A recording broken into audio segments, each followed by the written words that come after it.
Well, on the other side of the Atlantic, it's the future generation which is feeling the force of economic hardship. Italy's young people face a bleak future.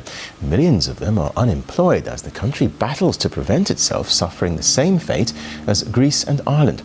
Igor Piskunov reports from Rome. For over a year now, Elena has been trying to find a decent job. But despite having a degree in linguistics and fluently speaking German, French and Spanish, the only work she's been able to find were short-term gigs. Elena says hiring interns is simply cheaper for companies, while many of those with a higher education are left behind. If it doesn't improve it, I don't see how it can. The only way to find a job is to look for it abroad. I'm too tired of looking for it here. I'm ready to leave. But while many can't find a job, this guy doesn't even want to start looking for one. Neri is 25 but still lives with his parents, who cover all his expenses. Waking up after midday, then playing his guitar and video games, to him, Elena's problems are as unfamiliar as a job application.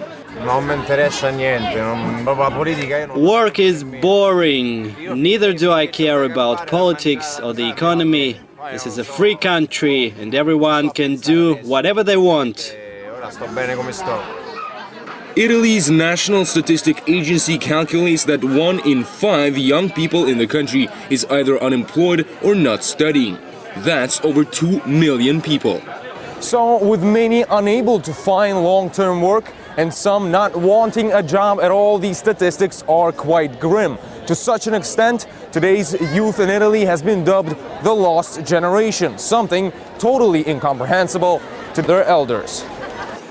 Signore Leonardo spent his whole life working at a post office. Now in retirement, he says that back in his day, it was much easier to find a job and thinks the current situation is absurd.